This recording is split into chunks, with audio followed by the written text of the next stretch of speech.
everybody, and welcome to another episode of This Week in Philadelphia Sports, where, as you might have guessed it, we go over everything that's happened this week in Philadelphia sports.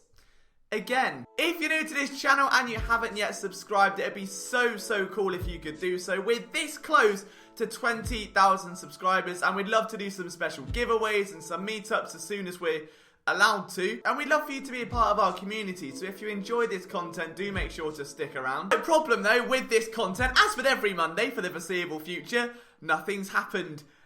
Again, I've no idea, you know. It's getting very stressful at this point to run a whole company based on sports news when there's no bloody sport. I mean, I love it. It's great fun, great fun. So how can I recap a week in Philadelphia sports when nothing's happening? Well, what I thought I'd do instead is discuss a position of interest, because there's going to be a film room this week on one player who is in this discussion, and I wanted to kind of lead up to that, do a little bit of bridging content, yeah? What I wanted to do was take a little bit from column A, a little bit from column C, and in the middle of it make a column B. So obviously a lot of people are discussing the fate of the linebacker position. We did so last week, and why it's not really the team's biggest need in my opinion. What I do think though will be one of the biggest roster battles to watch, maybe their biggest need, depending what lens you decide to view this through, is the cornerback 2 spot, because yet again, they haven't got a bloody clue. Darius is an amazing acquisition. That's brilliant. Fantastic. Lockdown corner. Mwah. Brilliant. Bring him in. He can't play every cornerback spot, alright? So he solves half the problem. You've got him over there taking away the WR1. That's brilliant. But now you've got to find him a long-term running mate. And the Eagles have got a handful of candidates that have all shown flashes of upside, that have all shown the potential to be exactly that, but without the consistency, or that they've got question marks. And obviously, that's where training camp would come in a usual universe. But we're not in a normal universe right now. We are in a very odd time, and training camp may not have the impact it usually does. So experience is going to play a factor, along with durability and health. And if you had any lingering injuries from last year, can you use this extended period to fully recover? That sort of thing is going to be important. So what I wanted to do was just take a look at that CB2 spot, an early view as to who's maybe got the leg up. So there are 4 names that I want to take a look at here. You've got Sidney Jones, Avonte Maddox, Rasul Douglas, and Trevor Williams. Now, there are more cornerbacks than that, but I feel like most of them are going to end up being fighting in the nickel role. You've got Nickel Roby-Coleman, Cre'Von LeBlanc, Craig James, and obviously then Darius will need a backup as well, or someone that can rotate in for him in certain packages. So that's where some of those top 4 will be able to just slide in, get some reps in the same way that Rasul Douglas did for Ronald Darby, for instance, okay? So even though they might not win a CB2 role, they should still have some rotational potential if they're still on the team. That's important to know. But these are the 4 guys that I think can go out and win a starting role as a cornerback 2. Williams. So let's start at the top of that list. Sidney Jones. Probably the most perplexing name of all, because you love him because you get moments like this.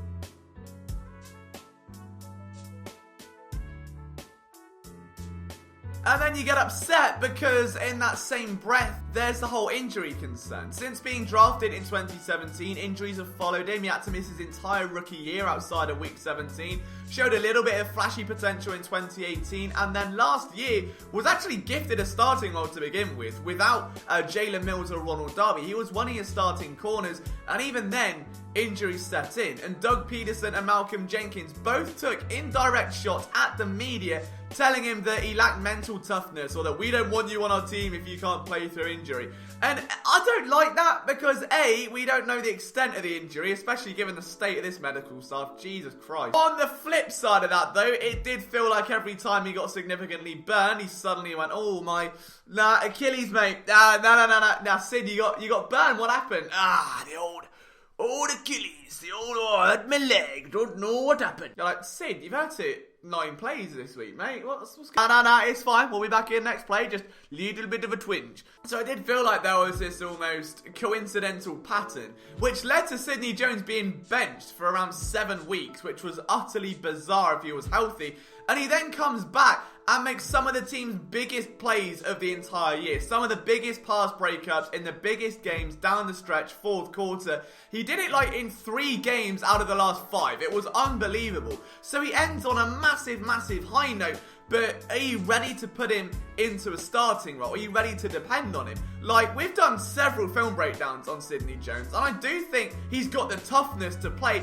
I feel he just lacks confidence, and that's all it is. You can see he fights through blocks of guards to tackle players and stop touchdowns. Like, he's got that tenacity there. But it feels as though that there is either a lack of confidence, whether it's in the strength of his legs after the Achilles injury, whether it was something else. I'm sure that a player, a captain, and a head coach taking shots at you really don't help that, and you've got to then find something within. But it did feel as though Sidney Jones did lack that swagger that someone like Jalen Mills has, as annoying as his little chicken thing is. Like, what is that? If Jones is going to win a starting role, he has to be at his A game. He has to come in and play at the potential of a second round pick. He's entering a contract year now, and anything less than what is essentially a 4th year of development, you should be a starter. You're a second round pick. You were drafted to be essentially a cornerback 1, which you already haven't materialized into. If you don't enter this year as a cornerback 2, as a starter, that's not good. That's really not good. And the Eagles also have to know that going into next offseason, we know they're already $50 million over the cap hit. I know. It's a lot. In one sense, if Sidney Jones balls out and has an amazing season, then what you're left with is, well, now we've got to pay the guy. We've just found our cornerback 2, and now we've got to pay him. That's not ideal either. So it's a catch-22 with Sidney Jones, but I feel like given the stock of where he was drafted, his experience, he now does have 22 games to his name, 8 of them being starts, and he did have 8 passes defense last year. He did get far more confident around the ball toward the end of the season. His last 4 games, he had 5 passes defense. Now, yeah, 3 of them came in week 17. Ignore that. Doesn't matter, alright? Transformation from Sidney Jones between the start and the end of last season was impressive, but we do need to see more if he has any hope of winning that CB2 spot. Next up on our list is Avonte Maddox, and this is someone that again is very perplexing because his season would have been very different had he not been absolutely brutalized by Andrew Sendejo's total lack of spatial awareness. Now, that injury against the Packers was truly frightening, and the main thing here obviously is that Maddox is okay, able to still play football and do so at a high level. But the issue with Maddox was that he came out of college strictly as a nickel corner. He'd never played a safety position before. By week 8 against the Jaguars that year, he was playing safety because of injuries. Then he's being moved everywhere else, and you've got someone that maybe doesn't quite have the traits to hold his own outside just yet. Now, he's entering year 3 of his NFL career. He's still very young. He's still got a lot of potential. The problem you've got now, though, is that you've got Cre'Von LeBlanc and Nickel Roby-Coleman, both of whom starting in the slot role, which already puts Maddox at a position of where do I go next, because at safety you've got Parks, Mills, Kayvon Wallace, McLeod. He's not getting in there. He has to go to CB2. Like, if Maddox has any hope of getting any starting spot, it's CB2. And that's a big jump to take for a corner that may not quite have all the desired traits to start outside and relied on against those speedsters full time. I love his game. I think he's very physical, very aggressive, but he did allow an 85.1 passer rating when targeted. That went up by 30 in comparison to his rookie season, so there was a bit of a regression there. And he allowed 221 yards after the catch in comparison to 60 as a rookie. So again, there has to be some kind of leverage here. Now, the Eagles do have a new defensive backs coach, someone that has got the best out of the likes of Damontae Kazee. To see how he can mold Avonte Maddox, I would love to see him come out, ball out, and win that starting cornerback 2 role. Is he ready for it? I don't know. I feel like the best solution for him would be to learn under Sidney Jones, take on that rotational role. He's bound to see some slot reps at some point. He was brought off the blitz 7 times last year, so they are beginning to experiment with that click and close, that explosiveness, that burst that we often see in his game. So I think we could see him as more of a rotational cornerback, but he's certainly got an inside track to that starting role if he can outshine Sidney Jones. Next up is obviously our man Trevor Williams, someone that you guys have been begging me to take a closer look at, and I've been waiting on it, okay? I've been waiting for the perfect time. I think this might be it.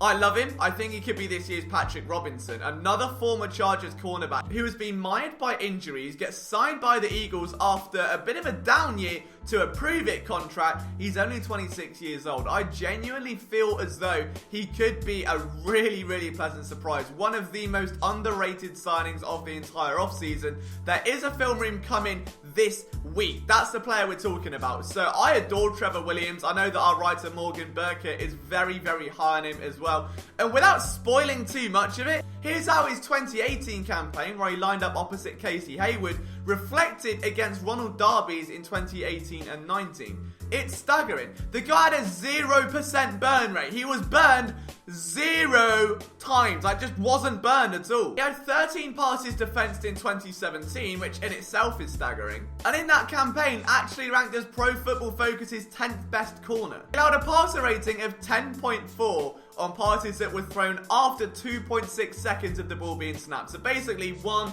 2, bang, which is like a deep throw, right? You're not going to go one bang. It's not like a quick release slant. That's a deep throw. Now 10.4 passer rating. And an incomplete pass is a 39. So just let that sink in, right? Now, if he's healthy in 2020, I think Trevor Williams will be the standard that Sidney Jones has to live up to. I think that's going to be the big training camp battle. I think he's got it all to prove. He's following in the footsteps of someone, again, another former Chargers cornerback in the way of Patrick Robinson, who came in, had a very productive year with the Eagles when he returned to a position he was best at, and even better, having played opposite Casey Hayward, a corner who's built very similarly to Darius Slay. You've now got someone in Williams who is also built similarly to Slay as well. Two very similar cornerbacks who are capable of just carrying a wide receiver down the field and being vital and being aggressive and instinctive at the catch point. It's something the Eagles haven't really had. We know they've lacked turnovers in the secondary over the last 3 or 4 years to a disgusting degree. I think Trevor Williams could well be a missing piece to complement Darius Slay if he does win that CB2 role. Finally, Rasul Douglas, who you guys know I absolutely adore. I know there have been trade talks before. I love Rasul Douglas, but I think he's going to benefit from a change of scenery more than anything. He's in a contract year. He's nice and cheap. He took a pay cut, though, to stay with the team, and that I find very interesting because he kind of buys himself leverage where now if it comes down to, well, this guy's good, but Rasul's a bit cheaper, so he can keep Rasul Douglas, he gets himself in there. He's kind of like anti-betting on himself. He's saying, well, now, guys, you take the money, I'll buy some inside leverage, and if I can't quite live up to the expectations of some of the more expensive guys, you know the salary cap situation next year, don't worry about it, I'm way cheaper. Or he makes it cheaper for another team to inherit him if he does want out. It's a very intriguing, very smart move by the camp of Rasul Douglas. I don't think, unfortunately, he's going to win out a starting role, especially in this defense. He doesn't quite have the long speed to keep up with guys like Terry McLaurin. So I don't think that after 3 years of being constantly pushed aside and players like Dexter McDougal getting the nod over him, this is going to be the year. I wish it was different. I can't see it happening. I think the best thing, again, would be a trade, but whether that happens or materializes, I genuinely don't know. But my inside track for the position is absolutely Trevor Williams, then Sidney Jones, and then Avonte Maddox, with Rasul Douglas just fringe sticking around if he's still on the roster. But what do you think, guys? Let me know who you want to see start opposite Darius Slay in 2020. From myself, Liam Jenkins, thank you so much for taking the time out of your busy lives to watch this video. I hope you're all well and healthy. If you want to see more, make sure you hit that subscribe button. There's a Trevor Williams film room coming soon, so stick around for that. I'll see you then.